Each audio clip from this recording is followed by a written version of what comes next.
어제는 용역 직원의 산재 사망 보상 책임을 청소 용역업체에 떠넘겼다는 소식을 전해드렸는데요. 오늘은 상품권 강매 의혹입니다. 이 용역업체에 무려 9년 동안 2억 원이 넘는 명절 선물과 상품권 구매를 강요했다는 주장이 나왔습니다. 홈플러스의 상품권 강매는 지난 2010년에도 문제가 됐었죠. 조성호 기자가 단독 보도합니다. YTN이 입수한 영수증입니다.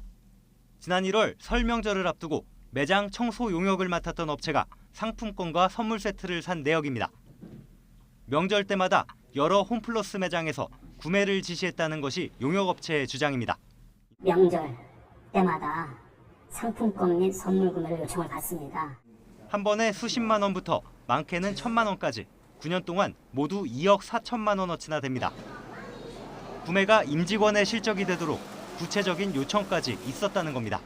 근무자들이 자기네 선배 후배의 사원 번호까지 일일이 불러주면서 구매를 요청을 합니다.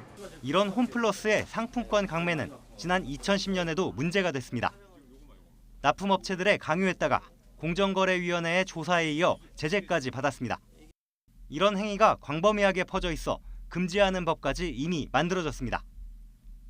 하지만 물건을 공급하는 납품업체들에 적용될 뿐 용역업체는 대상이 아닙니다. 거래 질서를 바로잡으려는 정책에 사각지대가 있던 겁니다. 홈플러스는 이런 허점을 노려 이른바 갑의 횡포를 계속했다는 주장입니다. 상품 거래를 하지 않고 용역 거래를 하는 경우에는 대규모 유통업법 적용 대상이 아닙니다. 다만 양자 간의 공정거래법 위반 행위가 있는지는 살펴봐야 할 것 같습니다. 법이 시행된 이후에만 용역업체가 산 상품권과 선물 세트는 1억 원어치가 넘습니다. 이에 대해 홈플러스 측은 법 시행 후인 2013년에 한 차례 더 적발된 뒤로는 본사 차원에서 더는 상품권을 강제로 파는 일이 없었다고 부인합니다. 13년도 이후 본사의 요청에 의해 공식적으로 협력업체에 상품권 구매를 요청드린 적이 없습니다. 하지만 여전히 이런 관행이 이어지고 있다는 주장이 제기됐기 때문에 공정위에 철저한 조사가 이뤄질 필요가 있어 보입니다. YTN 조성호입니다.